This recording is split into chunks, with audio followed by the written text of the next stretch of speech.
Hello ಸ್ನೇಹಿತರೆ, ನಮಸ್ತೆ. Welcome to Spardhadeepa jobs YouTube channel. ವೀಕ್ಷಕರೇ, ಕೆನರಾ ಬ್ಯಾಂಕ್ನಲ್ಲಿ ಖಾಲಿ ಇರುವಂತಹ 3,000 ಹುದ್ದೆಗಳ ಭರ್ತಿಗೆ ಅರ್ಜಿಗಳನ್ನು ಕರೆಯಲಾಗಿದ್ದು, ಆನ್ಲೈನ್ ಮೂಲಕ ಅಪ್ಲಿಕೇಶನ್ನ ಸಬ್ಮಿಷನ್ ಮಾಡಬಹುದಾಗಿರುತ್ತೆ. ಇದರ ಕುರಿತಂತೆ ಕಂಪ್ಲೀಟ್ ವಿವರಗಳನ್ನು ಈ ವಿಡಿಯೋದಲ್ಲಿ ತಿಳಿಸ್ಕೊಡ್ತೇನೆ. ವಿಡಿಯೋವನ್ನು ಸ್ಕಿಪ್ ಮಾಡದೆ ವಾಚ್ ಮಾಡಿ. ವಿಡಿಯೋ ಸ್ಟಾರ್ಟ್ ಮಾಡೋದಕ್ಕಿಂತ ಮುಂಚೆ ನೀವು ಇದೇ ಮೊದಲ ಬಾರಿಗೆ ನಮ್ಮ ಚಾನಲ್ನ ನೋಡ್ತಾ ಇದ್ದರೆ ಸಬ್ಸ್ಕ್ರೈಬ್ ಮಾಡ್ಕೊಳ್ಳಿ ಮತ್ತು ಬೆಲ್ ಐಕಾನ್ ಕೂಡ ಕ್ಲಿಕ್ ಮಾಡಿ. ಗೆಳೆಯರೆ, ಕೆನರಾ ಬ್ಯಾಂಕ್ನ human resources wing head office ಬೆಂಗಳೂರಿನ ವತಿಯಿಂದ ನೋಟಿಫಿಕೇಶನ್ ಹೊರಬಿದ್ದಿರುವಂಥದ್ದು. ಗ್ರ್ಯಾಜುಯೇಟ್ ಅಪ್ರೆಂಟೈಸಸ್ ಹುದ್ದೆಗಳ ಭರ್ತಿಗೆ ಅರ್ಜಿಗಳನ್ನು ಕರೆಯಲಾಗಿರುತ್ತೆ. ಇದು ಕೆನರಾ ಬ್ಯಾಂಕ್ ಒಂದು ಪಬ್ಲಿಕ್ ಸೆಕ್ಟರ್ ಬ್ಯಾಂಕ್ ಆಗಿರುತ್ತೆ. ಇದರ ಒಂದು ಹೆಡ್ ಆಫೀಸ್ ಇರ್ತಕ್ಕಂಥದ್ದು ಬೆಂಗಳೂರಿನಲ್ಲಿ. ದೇಶದಾದ್ಯಂತ 9,600 ಬ್ರಾಂಚಸ್ಗಳು ಇರುವಂಥದ್ದು.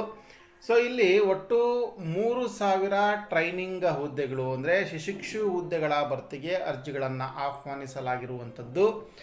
ಇದಕ್ಕೆ ಬೇಕಿರುವಂಥ ಒಂದು ಏಜ್ ಲಿಮಿಟನ್ನು ಕೊಡಲಾಗಿರುತ್ತೆ. ಇಲ್ಲಿ 20 ವರ್ಷ ಮಿನಿಮಮ್ ಏಜ್ ಲಿಮಿಟ್ ಇರುತ್ತೆ. ಅಂದರೆ ಕನಿಷ್ಠ 20 ವರ್ಷ ತುಂಬಿರಬೇಕು.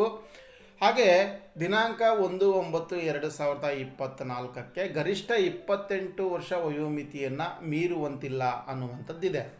ಹಾಗೆ ಅಪ್ಲಿಕೇಶನ್ ಪ್ರಾರಂಭವಾಗುವಂಥ ದಿನಾಂಕ ಸೆಪ್ಟೆಂಬರ್ 21, 2024 ಆನ್ಲೈನ್ ಅಪ್ಲಿಕೇಶನ್ ಪ್ರಾರಂಭ ಆಗುತ್ತೆ.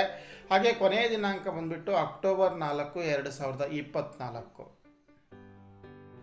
ಹಾಗೆ ಈ ಹುದ್ದೆಗಳಿಗೆ ಯಾವುದೇ ಪದವಿಯನ್ನು ಮುಗಿಸಿರ್ತಕ್ಕಂತಹ ಅಭ್ಯರ್ಥಿಗಳು ಅರ್ಜಿಯನ್ನು ಸಲ್ಲಿಸಬಹುದಾಗಿರುತ್ತೆ. ಅರ್ಜಿಯನ್ನು ಸಲ್ಲಿಸಲಿಕ್ಕೆ ನೀವು www.canarabank.com ವೆಬ್ಸೈಟ್ ವಿಸಿಟ್ ಮಾಡಿ. ಅಲ್ಲಿ ಕರಿಯರ್ ಪೇಜಿಗೆ ಹೋಗಿ, ರಿಕ್ರೂಟ್ಮೆಂಟ್ ಪೇಜಿಗೆ ಹೋಗಿ, engagement of graduate apprentices in Canara bank ಅಂತ ಒಂದು ಲಿಂಕ್ ಇರುತ್ತೆ. ಅದನ್ನು ಕ್ಲಿಕ್ ಮಾಡುವ ಮೂಲಕ ಅಪ್ಲಿಕೇಶನನ್ನು ಸಬ್ಮಿಷನ್ ಮಾಡಬಹುದಾಗಿರುತ್ತೆ. ಗೆಳೆಯರೆ, ಇದಕ್ಕೆ ಸಂಬಂಧಪಟ್ಟಂತೆ ಇನ್ನೂ ಹೆಚ್ಚಿನ ವಿವರಗಳು ಬೇಕು ಅಂತಂದರೆ ಒಂದು ವೆಬ್ಸೈಟ್ಗೆ ವಿಸಿಟ್ ಮಾಡಬೇಕಾಗತ್ತೆ. ಅದರ ಲಿಂಕನ್ನು ಡಿಸ್ಕ್ರಿಪ್ಷನ್ ಬಾಕ್ಸಲ್ಲಿ ಕೊಟ್ಟಿರ್ತೇನೆ. ಅಲ್ಲಿ ಹೆಚ್ಚಿನ ಮಾಹಿತಿಯನ್ನು ಪಡೆದುಕೊಂಡು ಆಸಕ್ತ ಮತ್ತು ಅರ್ಹ ಅಭ್ಯರ್ಥಿಗಳು ಕೂಡಲೇ ಅರ್ಜಿಯನ್ನು ಆನ್ಲೈನ್ ಮೂಲಕ ಸಲ್ಲಿಸಬಹುದು. ಇದಿಷ್ಟು ಗೆಳೆಯರೆ, ಕೆನರಾ ಬ್ಯಾಂಕ್ನಲ್ಲಿ ಖಾಲಿ ಇರುವಂಥ 3,000 ಅಪ್ರೆಂಟೈಸಸ್ ಹುದ್ದೆಗಳ ಭರ್ತಿಯ ಕುರಿತಾದಂತಹ ಮಾಹಿತಿಯಾಗಿರುತ್ತೆ. ಇದೇ ರೀತಿಯ ಮತ್ತೊಂದು ಹೊಸ ಉದ್ಯೋಗ ಮಾಹಿತಿಯೊಂದಿಗೆ ಮುಂದಿನ ವಿಡಿಯೋದಲ್ಲಿ ಭೇಟಿಯಾಗ್ತೇನೆ. ಅಲ್ಲಿವರೆಗೂ ನಮಸ್ಕಾರ.